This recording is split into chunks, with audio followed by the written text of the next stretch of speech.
I'll get that set up. And we're good. All right, let's get started. So what do you guys want me to go over some just kind of basic things, and then we can kind of open Q&A, kind of make it a overall good, short, but quick to the point video, if you guys are okay with that. Works for me. Anyone want to make sure I cover anything before I get started? All right, well, let's get started. If you think of anything, stop me. And we're actually going to start off just real quick by talking about everything other than prospecting and generating new business, which is what the whole class is supposed to be about. How to generate new business in the winter months, what you should be doing right now, which will carry over to what your business looks like the first quarter of the year. So let's talk everything but that right now. And that starts with really like, what did your year for 2020 look like? Overall, not COVID, anything like that. So basically, first of all, you have to have a goal for 2021. What is it you want to do in volume units? You guys can break that down. That's not that hard. But if you do have a pen and paper and you want to kind of interact with this, the first thing I would tell you to do before you just start saying, I just want to start prospecting and figuring out, just start calling people. That's fine. That's great. But it is a numbers game, and you got to break down what does that look like overall. So before we get into all that, it's kind of like business planning, and we're talking about next year here and today. So technically, if you want to interact a little bit, write down what your goal is for next year, and you can just make it simple units. 20, 24, 36, 42, I don't care. Just whatever that number is, you can break down just a ballpark idea of what your business was this year. So I'm going to use a number. Let's say your goal next year is 24 units. 50% of your business was listings. 50% of your business was buyers. And you want that to be roughly the same next year. You may say, hey, I want to do 60% listings, 40% buyers. That's fine. Whatever that is, you can jot it down, do rough math. You can figure it out later. But basically, if your goal next year is to do 24 deals, you simply just break that down and say, okay, well, if 50% of that you want to be listings and 50% buyers, that means you need 12 listings. So if you do it kind of by the model, then you'll get buyers off of those listings naturally, organically, however you do it. So let's say your goal next year is 24 units, 50% listings. You need 12 listings next year to sell. So figure you're going to have a few maybe fall apart.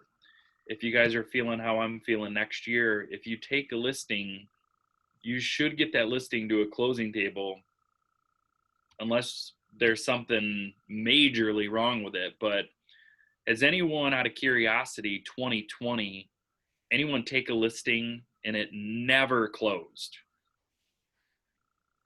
I mean, you can say no. I mean, I did. You did? Mm-hmm.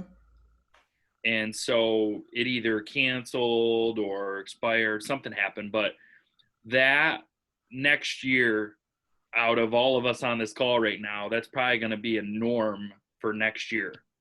Out of all of this at the end of the year, all of us may be able to say, I had one that didn't make it to a closing table.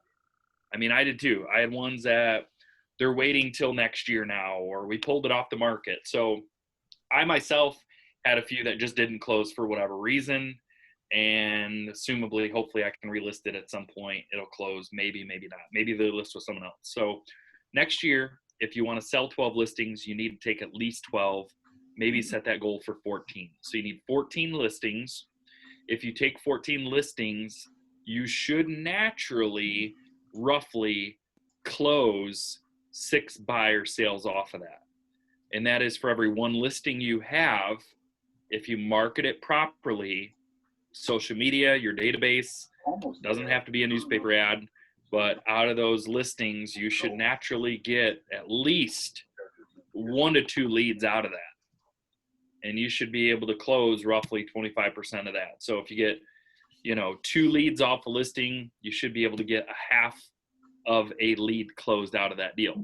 So if you take 12 listings, you got 6 buyer sales naturally, organically, however you want to look at that, through your efforts, that means that you only have to go find 6 buyers to make up the gap for doing 24 deals. You guys following me?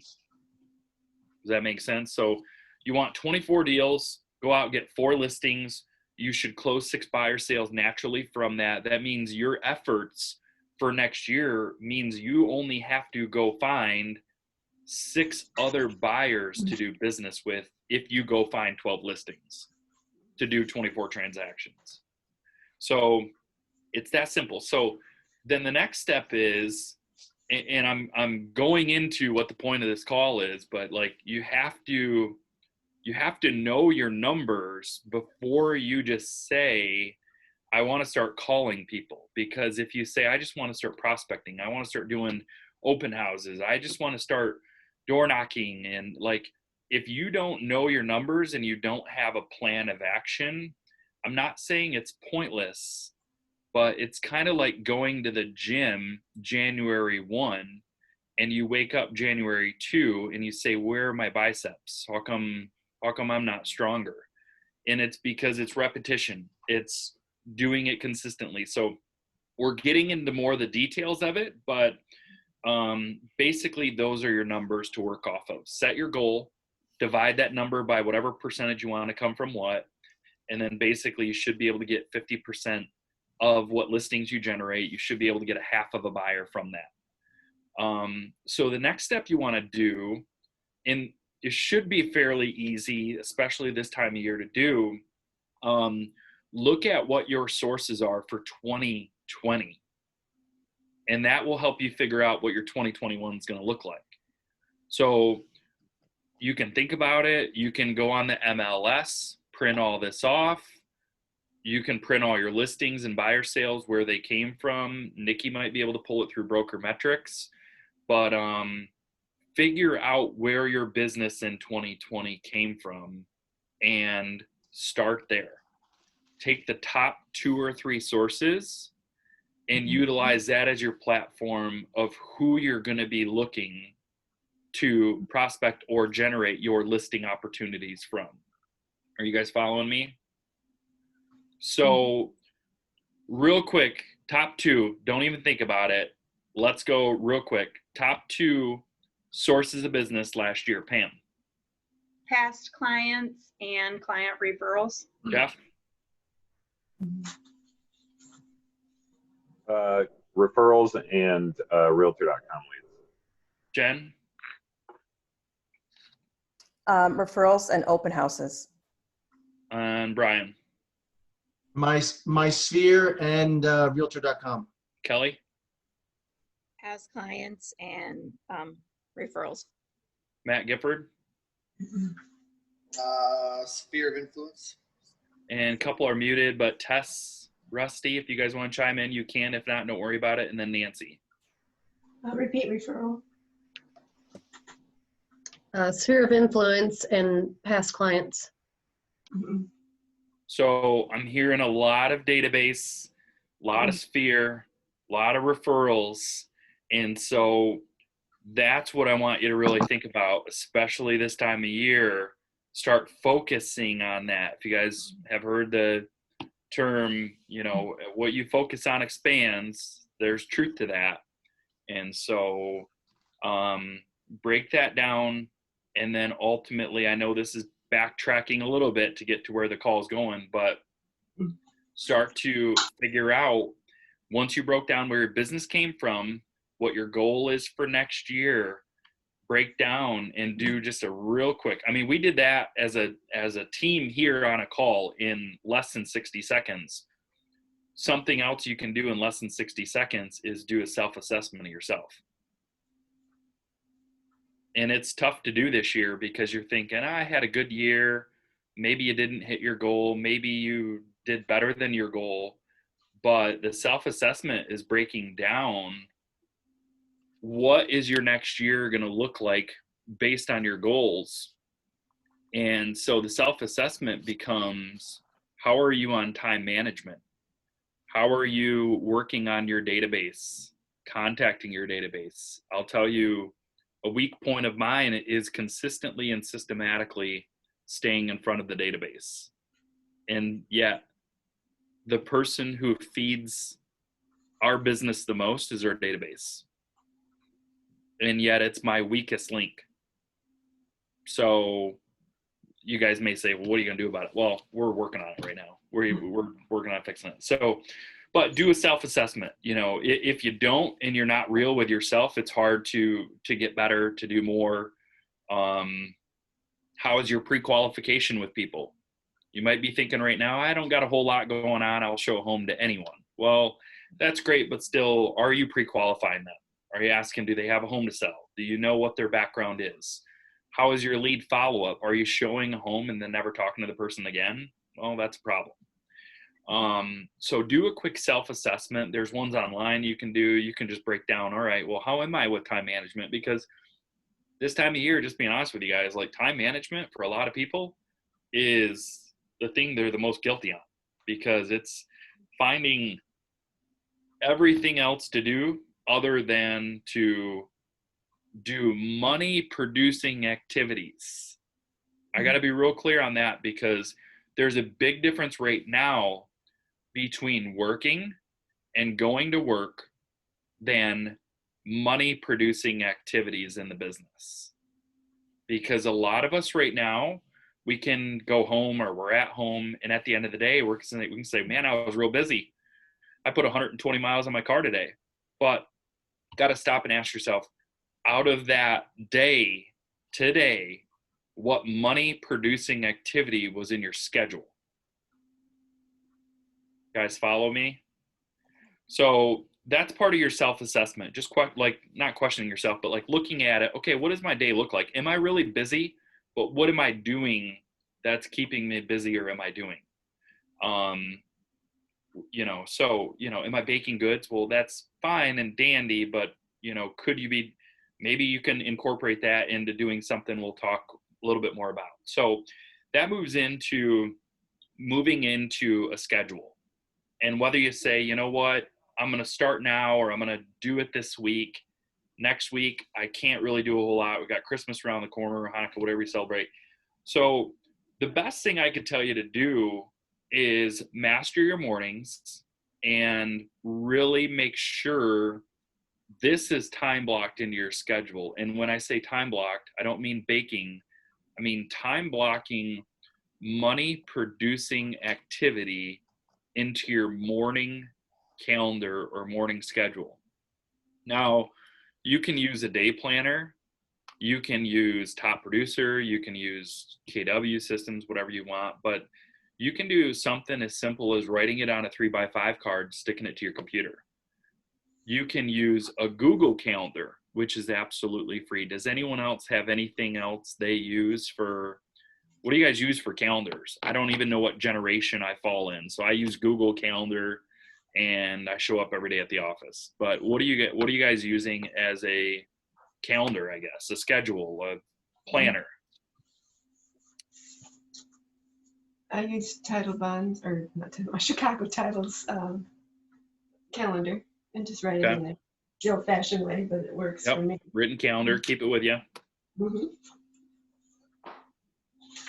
Google. What'd she say? Google. Google. Okay. Yeah, Google. Mhm. Anyone else have anything? I mean, I use Google Calendar, but just put it in there. And you may say, you know what, 5 days a week, I can't do that right now. Time block in there, maybe 3 days a week, maybe Monday, Wednesday, Friday, you do money producing activities, but at least it's something. Mm-hmm. So just write it out, time block it, and figure out, based on the numbers of production you want to do next year, how many people do you need to talk to each week in order to generate the business you need to. So if you need to generate 14 listings next year, you need to know how many people you need to talk to each week in order to achieve 14 listings. And there's spreadsheets out there that'll help you calculate it based on fallout rate, percentages, all that stuff.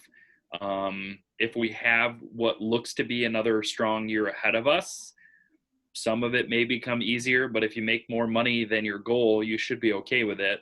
But ultimately next year, my belief is it's going to be a very strong race of who can take the most listings is going to be the person who comes out ahead. Because my opinion is if you take a listing next year, and I'm not basing that off of this year, what happened, my gut instinct is that next year it's going to be a listing game. If you get a listing, more than likely it's going to sell. Rates are projected to stay very low, and I believe that the buyer demand is going to be high. Maybe a little bit different with condos. I don't know how strong the condo market's going to be. It may be pretty neutral. It's always kind of a moving target.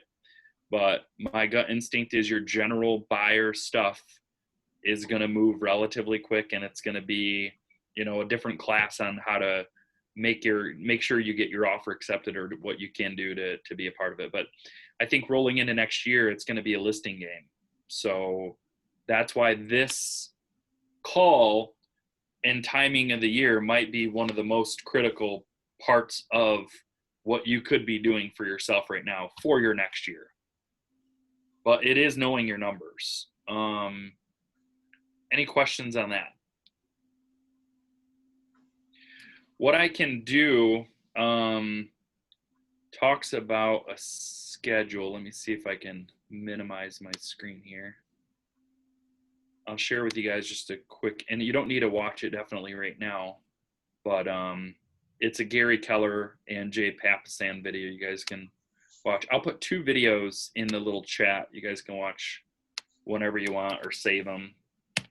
This first one is just a Gary Keller one, and it's just about generating listings, whatnot. The second one I will give you guys is sticking to a schedule and how you can do that. It's by a gentleman by the name of Tom Ferry, if any of you guys have heard of him.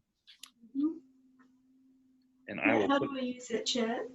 what's that? You see the chat there with a one, and how do I use it? I don't know. It Disconnect. should be a blue hyperlink. You should just be able to click on it. If you have any problems, let me know. Okay, all right, okay. There's Thank you. 2 different videos in there. One's Gary Keller and just more or less generating new business, how that's going to affect your next year. And the other one is more scheduling, how to time block the mornings and what your morning schedule should look like. But it should really incorporate the money producing activities for next year. So any questions so far? So then let's roll into the content of this, and we'll try to wrap up by 11:30 and do a quick Q&A. But the big question is how do we prospect this time of year? What can we do?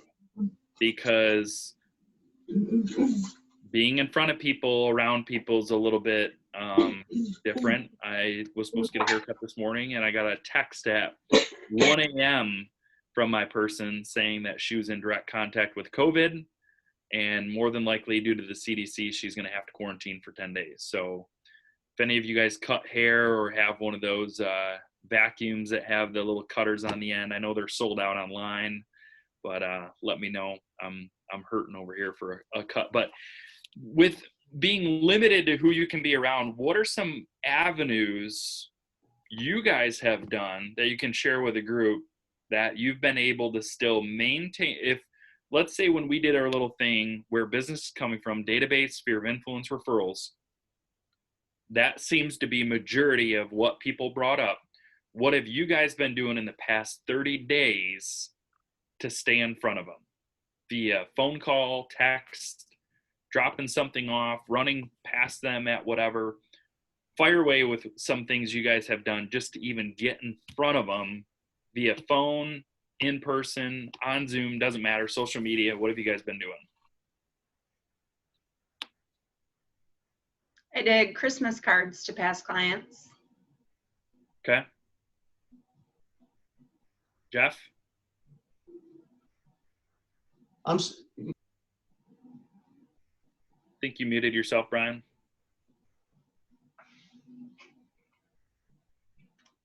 Hey, Brian, I think you're muted. Let's try this again. Hey, there you are.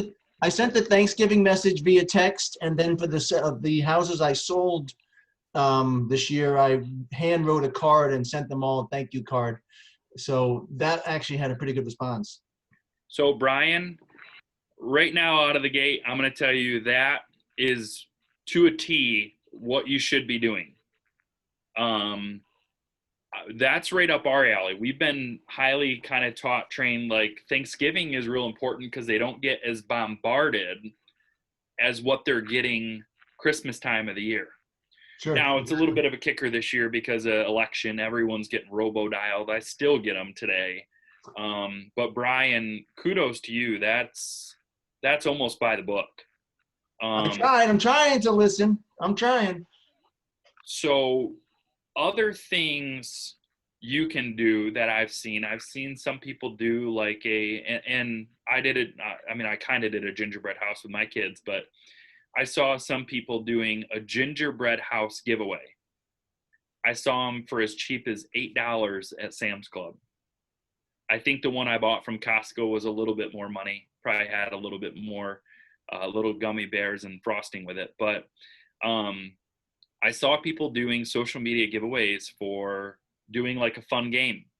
I've seen people, I don't know if anyone on here is on it. I'm not on it, but I've seen people doing like TikTok videos, which are real big. Anyone have kids that do them or they do? I could foresee Jeff doing it, just not telling anyone about it. But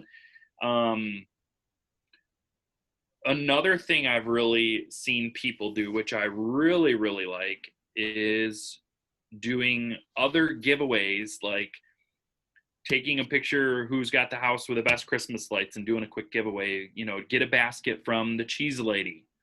Or we have Water Street Coffee, like doing shop local, because I'm telling you right now, the owners of local companies know when you are supporting them right now. And that's something that should resonate with you guys because they're hurting really badly right now. Most of them are just trying to put Band-Aids over a wound. And so what can you do to support a local business? I know some of you know a lot of local business owners, and I can tell you whether they're there when you walk in the store or not, they know if you've been in there and if you're supporting them. They might not know if you don't, but they know when you are. So, I mean, I just throw a shout out from the cheese lady because, you know, I got a basket the other day from that, you know, from them with a gift card, and Water Street's local and the restaurants around here, they could use your support. And even if it's a $5 or $10 gift card to Water Street and you do a giveaway online, or, you know, you spend $8 on buying 10 gingerbread homes as a giveaway to your database for doing something special, like that's $80 to be able to reach 10 people. You know, per the CDC guidelines, like assumably, and they change all the time. I'm just saying what I last remember is like, as long as you're not in direct contact with someone for more than 15 minutes, you're in the clear. So if you go drop something off on someone's doorstep, I just did this in Crooked Cove the other day, you know, drop something off, or if they win something and they pick it up from the front office, like most people are okay if you're not in direct contact, you know, but that's a quick, easy call. Hey, you know, Jen, just checking in. You were one of the winners for the gingerbread house. Would you rather I drop it off on your doorstep, or would you rather come in and pick it up at my office? What would be more convenient and safer for you? So then you get a phone call out of it, you get a touch, and you get to stop by their house. Assumably you're not going inside, but just out on a doorstep. Most people right now, when we're doing stuff like that, they're either leaving something on their porch or we're doing something. But I mean, how many times, I don't want to know with some of you because you're so slow right now, you're buying once a day on Amazon, but how often is UPS or FedEx or Amazon delivery stopping by your house today? Like, people are really okay with you dropping something off on their doorstep. So shop local, do a fun prize giveaway if you can. There's some really good ideas. It might be a little late in the game right now, but something you could do first quarter of the year.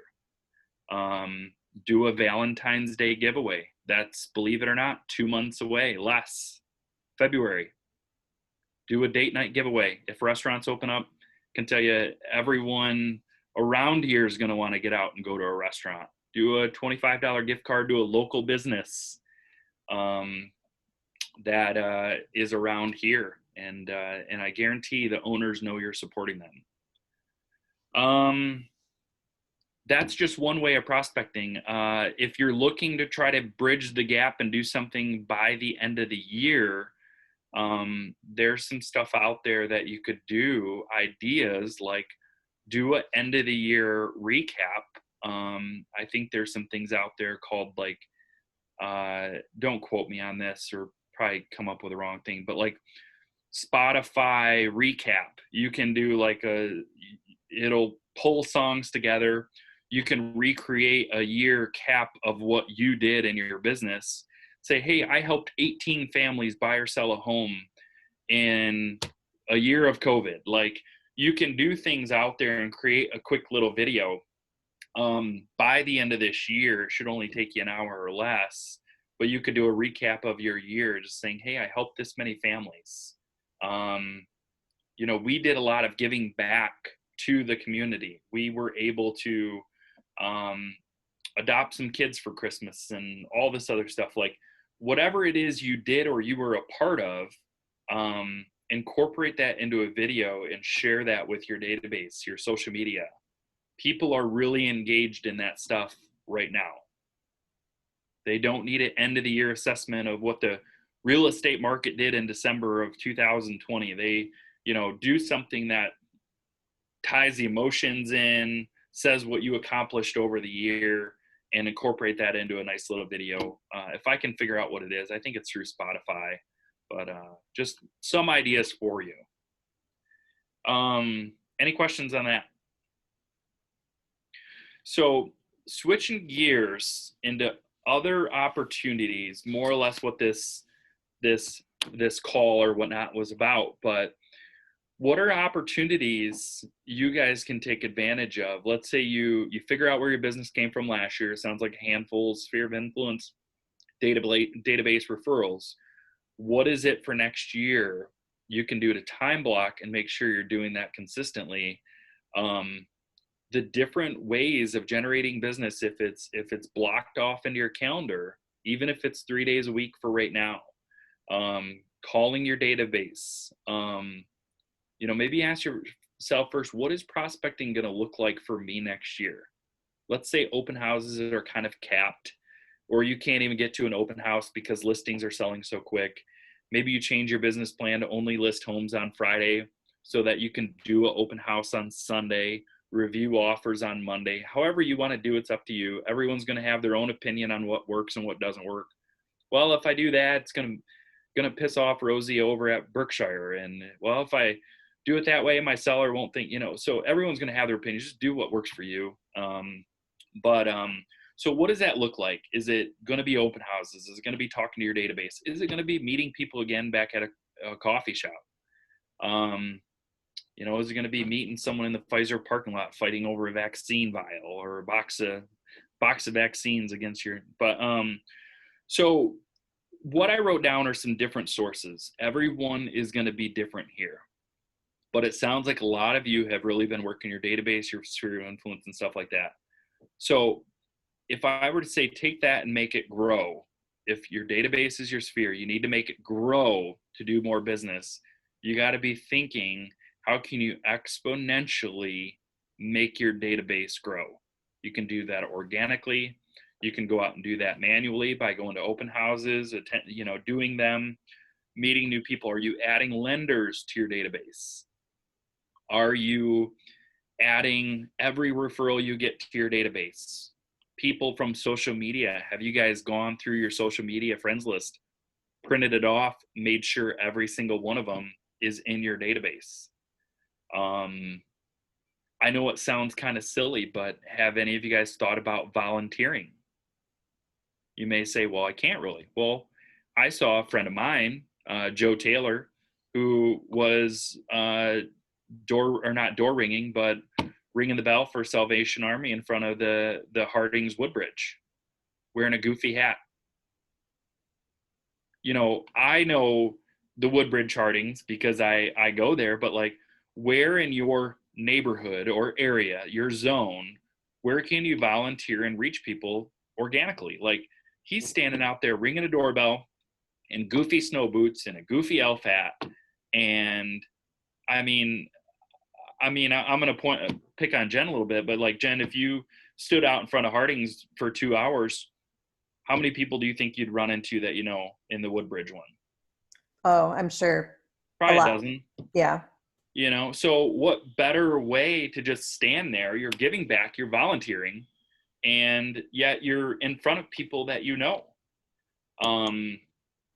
I wrote down just some other things, like if it's ringing a bell, if you're not into that and you don't want to be around anyone, just make a video, a year-end video to put out to your database, thanking everyone. Do a heartfelt video of thanking everyone for their business, for their referrals. You can get edgy and use TikTok if you want to. You can get your family involved, get your kids involved. I can tell you doing that is if you're like, well, I'm going to research it all day and it's going to take me a week to do it. Well, don't bother.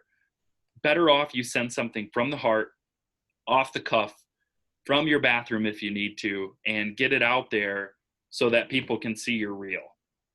I mean, they care more that it's coming from you than how fancy it looks.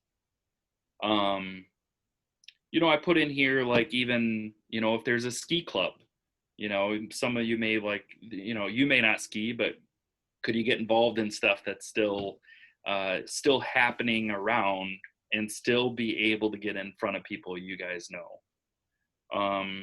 And then last but not least, I know it sounds kind of cliche, but then are you willing to pick up the phone or leave your card or leave a handwritten note on any for sale by owners or FSBOs, canceleds? Go back a year, and whether it's during the day where there's not much going on between 12 and 2 or whatnot, go back through a list of those, and maybe you just pick out a neighborhood.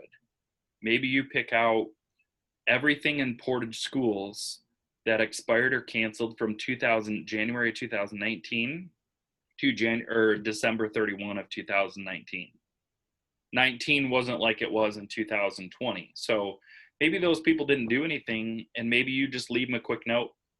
Maybe it's someone you keep a list in a manila folder, and as you know where these spots are and these homes are, you just stop by, leave a quick note. Hey, if you're still looking to sell, give me a call. Might have a buyer for you. So pick a neighborhood, pick something that's convenient. If you live in Portage, don't maybe pick Shelbyville, Michigan or something like that. Make it close, make it convenient. That's all I really have for you guys. Brian put in, he got it. And Brian, I thought about incorporating that in, and I didn't know what clubs and people are still meeting.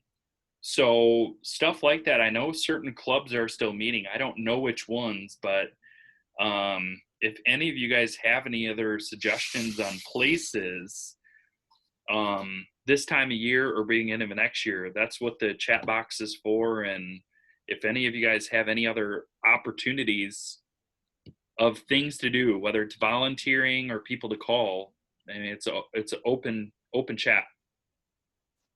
Also, I just happen to wear KW stuff when I go deliver gift baskets for, whether it's with the Lions Club or with my church congregation, or when I was involved with the scouting, I just met people all the time, and it just, because not being so aggressive, the gear speaks for itself. It actually starts the conversations instead of me having to be pushy with it.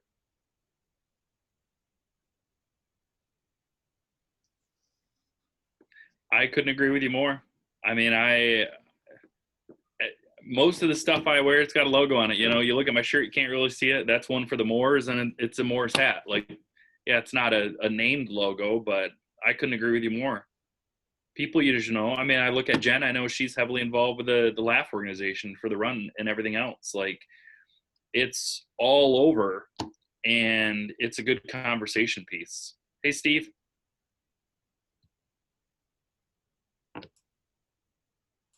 What's up, man?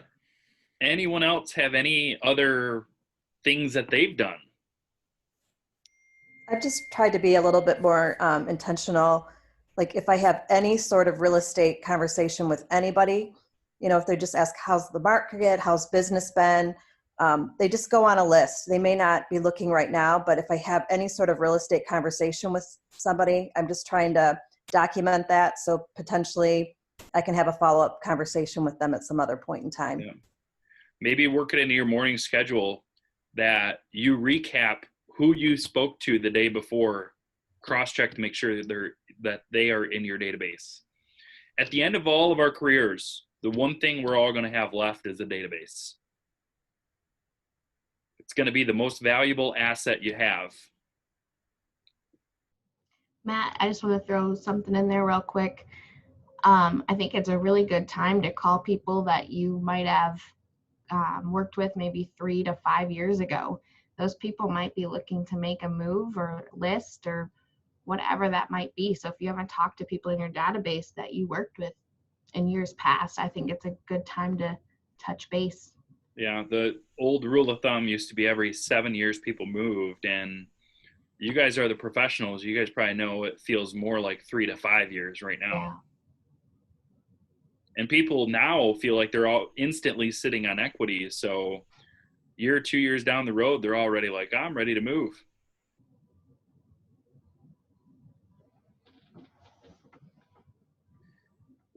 Anyone have any other opportunities that they've done the last quarter of this year that maybe we as a company can incorporate or help you guys out with on anything you volunteer with, but things that we can as a company get together with and help out with next year that you guys really like to be involved in?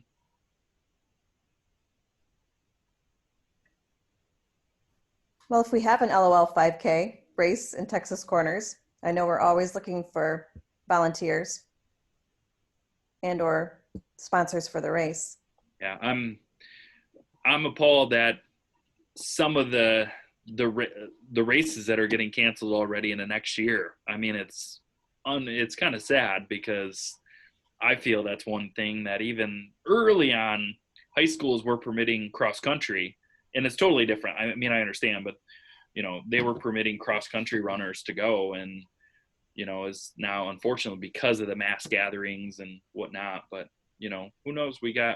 I feel like we're on the threshold of a lot of good things happening. Portage has been making national news left and right.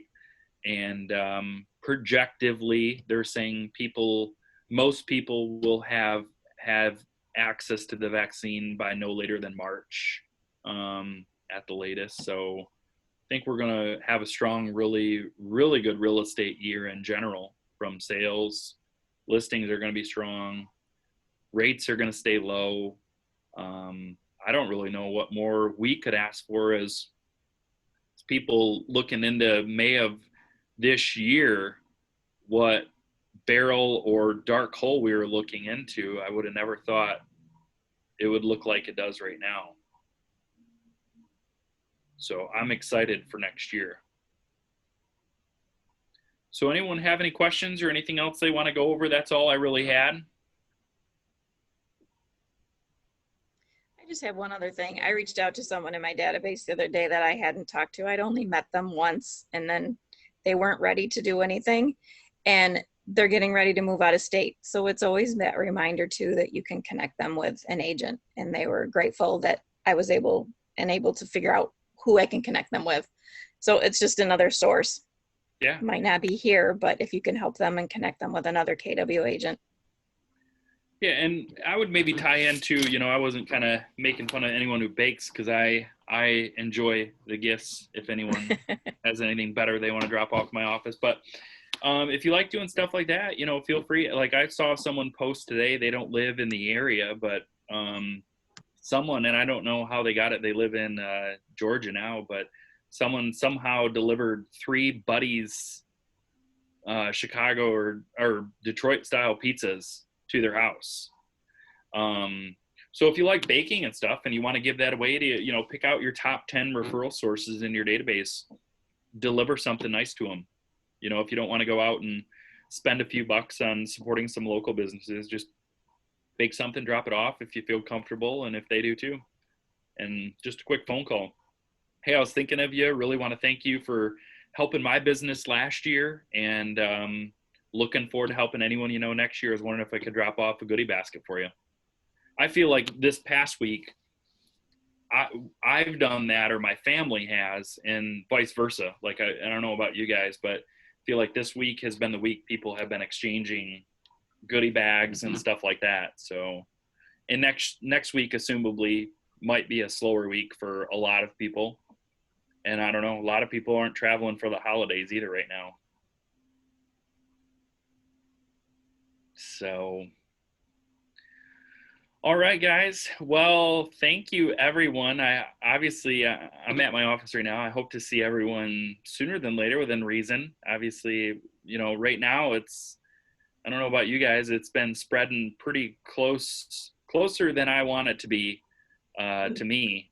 Friends, like really close friends of mine, to get a text from someone doing my hair at 1 a.m. to say, hey, sorry, I got to get a rapid test, can't do it. Like, I mean, that was 8 hours prior to me. I was supposed to see her. She caught it. So, just kind of crazy. So obviously be protective and careful and whatnot. I'd love to see everyone back in here, and hopefully by no later than spring of next year, we'll be maybe having a barbecue out at the back of the new office if we get in there. Well, guys, have a great holiday if we don't see you. And other than that, enjoy your day. If you need anything, give me a holler. I'm around all day.